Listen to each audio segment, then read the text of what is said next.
What's up, guys? It's your girl Shalina with Shalina Speaks. I want to speak about this situation that's going on with Donald Trump, this whole DEI statement. I can't even believe he made this statement publicly. It's honestly disheartening at a time so sensitive. If you didn't know, there was a terrible tragedy involving American Airlines flight that had about 63 people on it, I believe. A total of 67 lives were lost. They collided with a Black Hawk military helicopter. They were training, and it was just a tragedy. So many wonderful souls were lost, and my thoughts and prayers go out to the family, the friends that are grieving and dealing with something so tragic. And I feel that our president could have really had some sensitivity at a time, so sensitive. But this is what he had to say about the situation. Let's just go ahead and get into the deets. Office, they put a big push to put diversity into the FAA's program. Then another article, the Federal Aviation Administration, this was before I got to office, recently, second term. The FAA is actively recruiting workers who suffer severe intellectual disabilities, psychiatric problems, and other mental and physical conditions under a diversity and inclusion hiring initiative spelled out on the agency's website. Can you imagine? These are people that are, actually their lives are shortened because of the stress that they have. Brilliant people have to be in those positions, and their lives are actually shortened, very substantially shortened because of the stress, where you have many planes coming into one target. Their office, they put a big push to put. I couldn't believe that he said that. Like, as if that wasn't enough. Like, first of all, how dare you? How dare you attack the physically disabled, saying that they're not mentally capable of playing such a vital role. Just because they may have mental or physical challenges doesn't mean that makes them where they can't obtain the education and regurgitate that education. Doesn't make them mentally incapable of doing a job, depending on the physical or mental disability. So to make such a broad statement, I thought was absolutely heartless. You just threw everybody under the bus, vets included. There's a lot of disabled vets that still have a sharp mind, still have a sharp body, but their soul is broken. So they deal with mental disabilities like depression, stress, PTSD, things of that nature. But that doesn't mean that you can't necessarily work through life.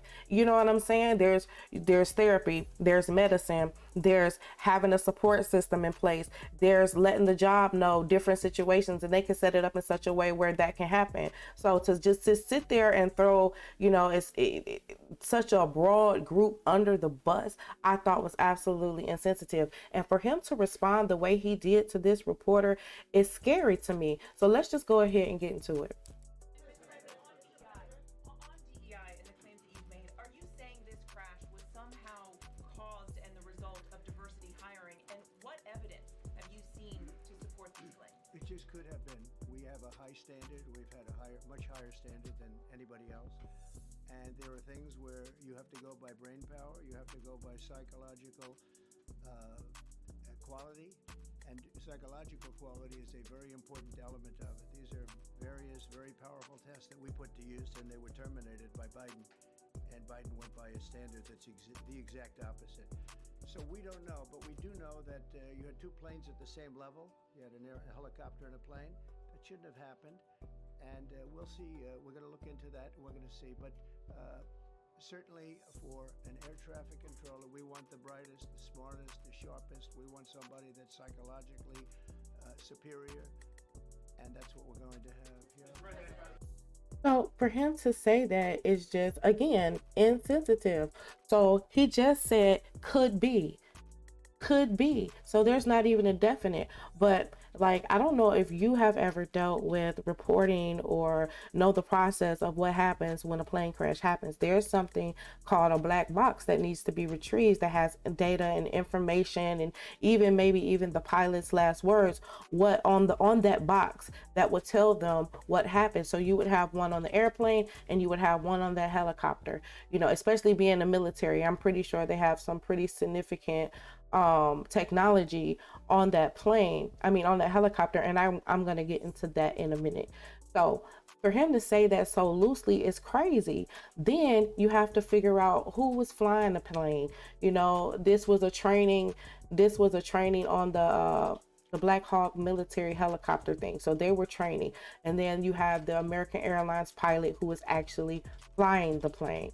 So there's that little bit of evidence, right? That's a little tidbit that we need to investigate. And then we need to investigate, okay, well, what about the plane and the helicopter, the mechanical well-being of it?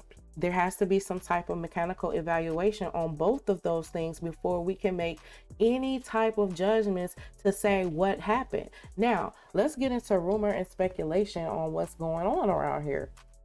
So there is rumor and speculation that during the trainings that military planes are only supposed to fly, well, the helicopter was only supposed to be flying 200 feet above that Potomac River, from because they train over there.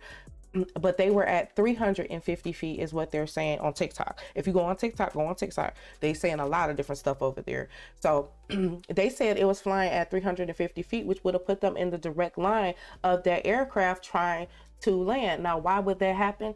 I don't know. That doesn't make any sense to me. Now, if that was the case, then I have to question it, because it's also going around on TikTok that the military helicopter, the Black Hawk, is a highly sophisticated helicopter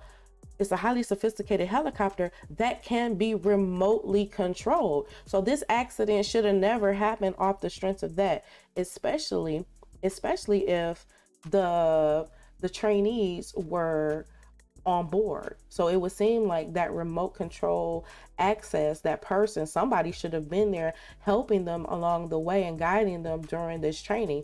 And then I understand different trainings have to be done at different times, etc., etc., day, night. I just wouldn't be doing it at night, but I get the whole black operation situation. But in that area where there's high flight traffic and stuff like that, I don't think that that's something that should have been going on. But that's just my personal opinion, my personal perspective, and my thoughts and prayers go out to everyone that was involved. Now back to President Trump.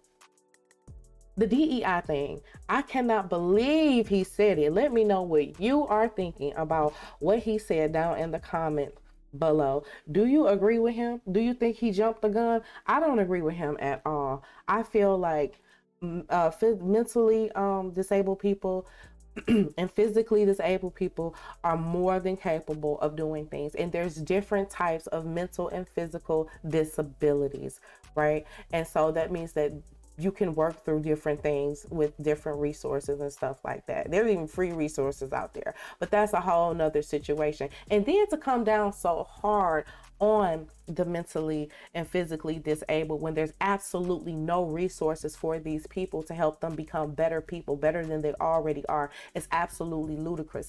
How dare you?